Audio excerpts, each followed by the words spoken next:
Welcome back to CountyLine TV. It is gonna be an energy drink kind of day for me. It is early o'clock. I'm a night shifter, and we're about to drive down into deep Kentucky to try and get my car tuned. Huge shout out to Tim. He's gonna be like helping me out getting this thing squared away. That way, it's like running the best it can for next weekend. Super appreciative of him. Let's get down there. Well, we made it down here to Tim's shop, and unfortunately, on the trip down, we had a casualty. My headlight lid has left the chat, so let's have a moment of silence for this guy.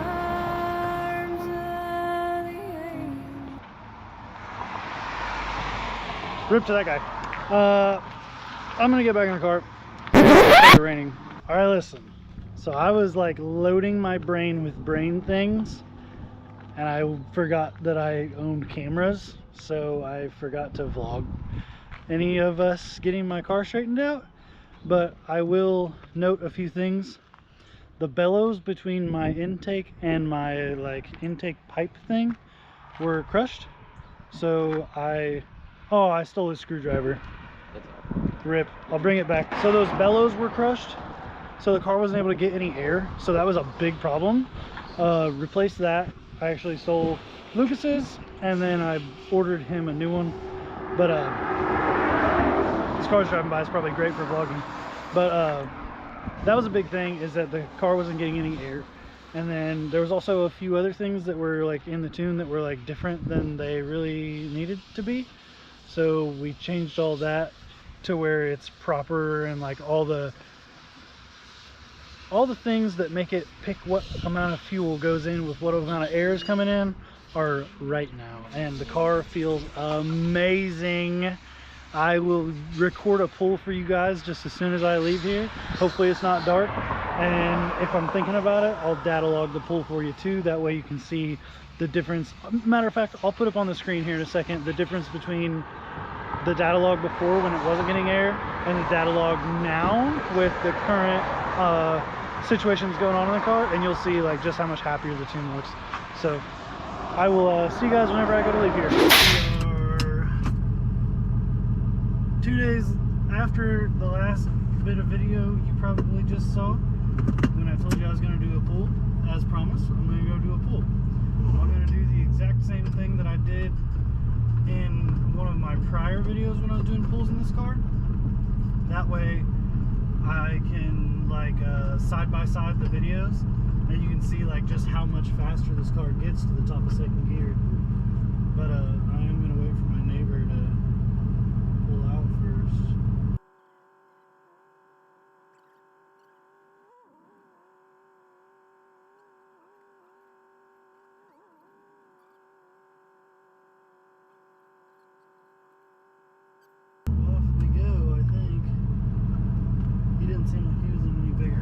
Hit the space bar for me. Alright, just like last time, I'm going to idle in first gear and then take off. Here we go.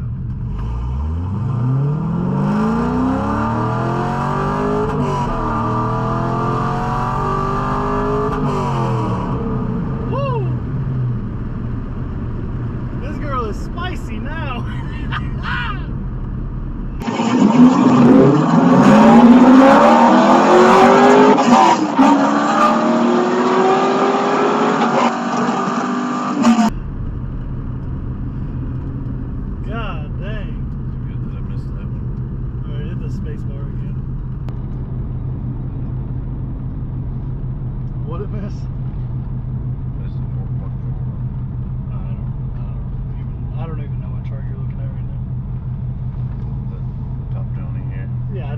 What's that chart?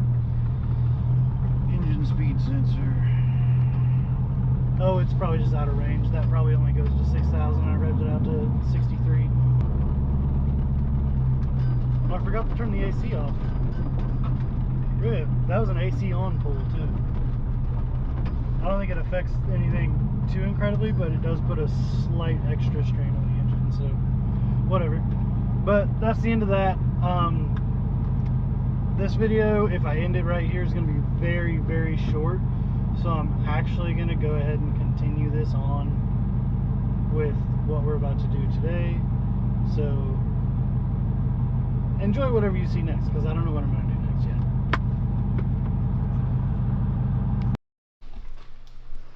Hey guys, so you may have noticed in one of my previous videos that I had these big old Fender Flares sitting on the hood of the car. So they're gonna go on the car as such.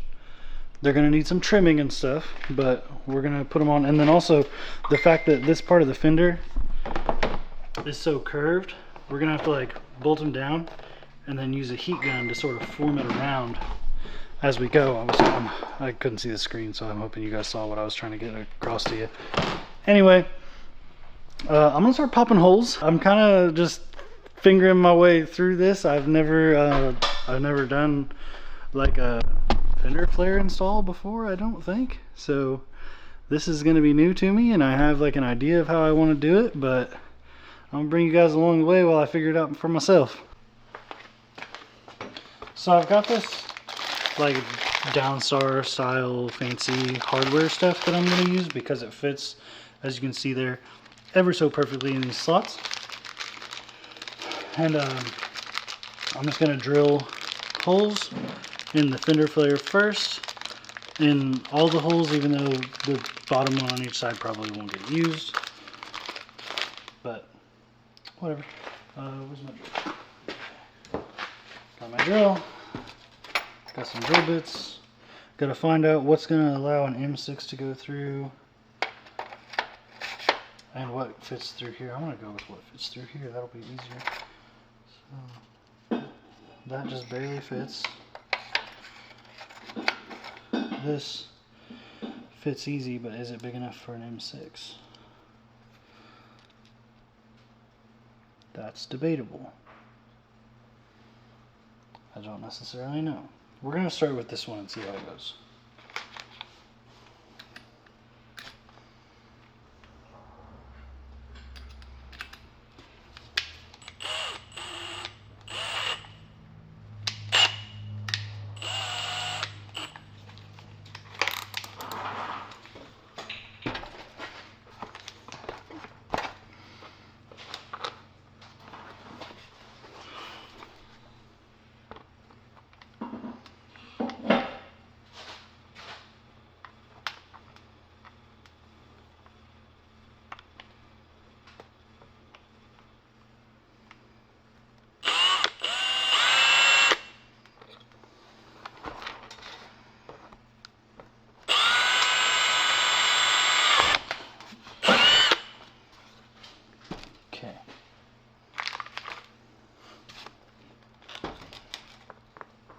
That does not allow an M6 bolt to go through, and they do fit through there. Just to verify, that does fit, but this does not fit through there. So I'm going to step up to the next size drill bit.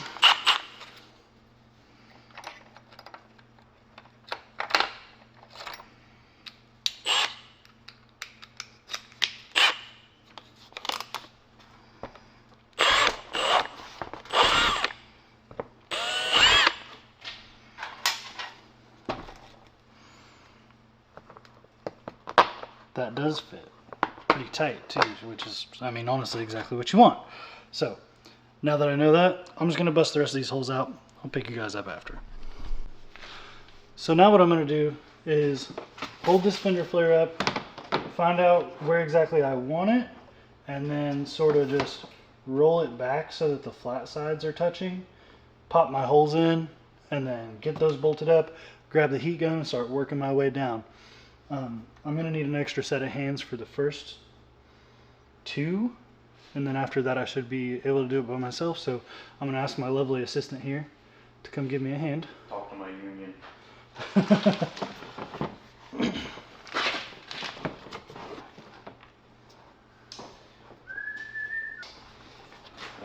me a hand.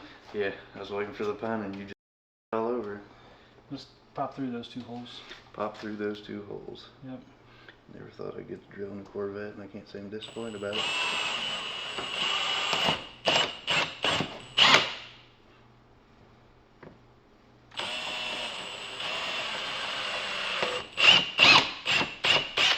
How's that feel? Like butter. It was not resilient at all. I'm sending this to the metal bit and using it on. That might be like way too high or something. It might be. I don't know. Like once I bend it all down and stuff. No, it'll be about right. It'll be about right. Not, those are rinsed now. So I'm an idiot and I wasn't recording, but I grabbed a bigger drill bit, drilled out my 2 holes, and then put rivnuts in them. And if you're not familiar with that, I'll record it again here in a second, but I'm an idiot. But we decided this is definitely gonna need heat, so we went ahead and rivnutted those so that we can like have it bolted down firmly while we're heating it up and bending it around. So, oops, I'll record another rivnut here in a minute.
Oh, we're still recording. So that actually, let me pull you out of here. That actually went pretty well. We were able to like sort of flatten this out a little bit to get this to come, that's still really hot, to get this to come out wider. That way we can get the curvature of the fender in there and then get this to sort of fold down as we bolt it in. So that worked really well. We're gonna heat it up some more a couple times, sort of heat cycle it to get it to form fit, but you basically saw the process of what we're gonna be doing here. And then, as I was just saying to him, it'll probably get cut out because we weren't paying attention to the camera, but where this comes down and meets in the front, since our clearance is very poor right there, I'm gonna cut it off even with this line right here where the bumper and fender meet. I'm just gonna cut it off, maybe trim a little bit over here. I'm really bad at pointing the camera right now. I can't figure that out today. But we're gonna get these looking pretty good. She's gonna be looking real hot for this weekend. Speaking of real hot this weekend, it's gonna be 90 and sunny. So I'm gonna rig up a radiator sprayer. But that's all for today. I'll pick this back up tomorrow. Probably continue the video a little bit, give you the finished product in this video. That way it's not a halfway through project. We'll see you then. I accidentally forgot to record yesterday, but I told you I'd show you guys a Rivnut install. And in case you don't know what a Rivnut is, it's like a, if you see that striped part, if it's focused, I can't even tell. That part collapses when you squeeze it, and it holds it to your metal or fiberglass or ABS plastic in this particular instance. But I always thread it on there with my handles closed, and then I can open my handles just a little bit to about 1/2 to 2/3 of the distance that this thing has a collapse point of, and then I'll thread that in, and that's how far it's going to collapse, is that distance I just threaded in. But then you just stick it in your pre-drilled hole that you probably drilled. Gotta get this out of the way. My flare's in the way. Time out. Alright. So you stick it in there, squeeze your handles, It'll collapse however far you threaded it in, and then you unscrew it with this knob on the back on this tool. There's a couple of different styles of tools. But anyway, after that, you now have a threaded hole on your chassis that you can then bolt whatever you want to. And I have all different sizes. These are, I'm using M6 right now, but I have all the way from, I think, M4 up to like M10. So they make them in all different sizes. But now I can just boom, just like that. It's that easy. You should use these instead of zip ties. Alright, that's that for my Fender Flare install. Now I have to trim to make them fit right. I'm not going to run it this far down in the front because there's a clearance issue here anyway. I'm going to cut them just like this in the front, and then probably trim a little bit of the inner flat piece out of the back, and we'll be done. So I just turned the wheel back and forth a little bit and checked both sides.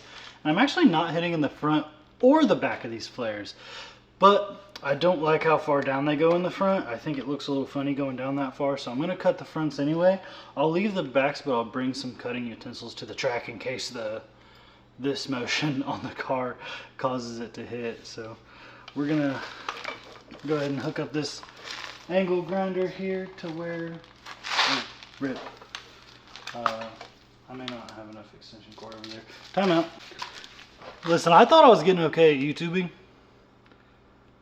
That's the second time on this one project I forgot to hit record. Wow. So I cut that and it looks a lot better now. I actually kind of like it now. I don't, however, I don't like how this is all pulled up and stuff. And I think if I cut some of that out, it won't be so bad because it won't poke up. Like if I just cut that lip off and then go like that. So like come in, cut the lip, come out. But like, I don't know. Maybe give me some feedback on that. Like, should I cut those lips off on the parts that are popped up, or should I leave them?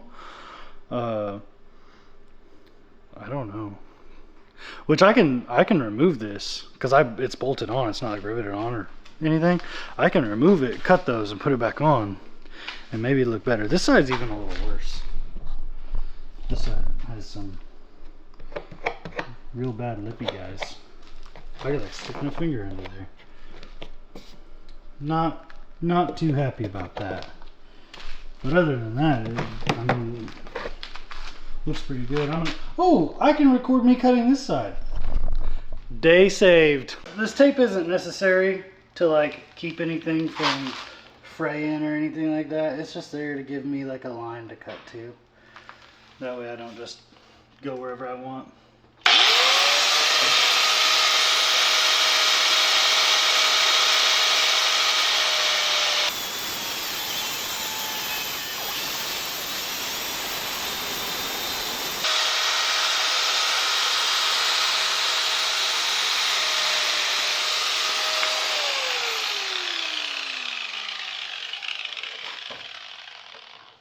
I just barely touched the bumper on that one, which is okay because this car is getting painted as soon as the booth goes up.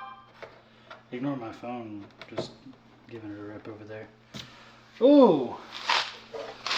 Now, I was talking crap about my ripples there. These guys have it ripples and stuff. And that does look bad up close. But let me tell you, if you're not familiar with what we call the 50-50 rule, at 50 feet away and 50 miles an hour, that's gonna look real good. And if it looks good 50-50, I'm happy because it's a drift car and it was beat up when I bought it. So I wish this headlight was still around to hang out with us. This looks like some Batmobile stuff with all those freaking ripples on the flare. Whatever. I'll give you guys some shots of it, and that's probably going to be it for this video. So go ahead and make sure you subscribe. Make sure you tell your mom to subscribe. Make sure you're trying to win that car, so make sure your subscriptions are public. And click on this video, or this playlist, or subscribe right here. Enter to win the car.